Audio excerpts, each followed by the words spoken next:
Viața în Hristos nu cunoaște decât o vârstă, tinerețea. De aceea vă scriu vouă, tinerilor.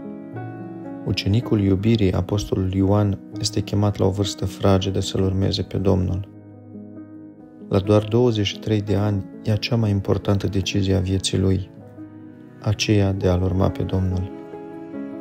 Convins că Domnul îl iubește, alege să răspundă afirmativ dragostei lui Dumnezeu. Dacă viața Sfântului Ioan ne reamintește dragostea cu care ne iubește pe noi Domnul și ne arată totodată o pildă vrednică de urmat, astăzi, când aceeași chemare, vino după mine, răsună și în urechile noastre, tu, suflete dragă, oare ce răspuns vei da?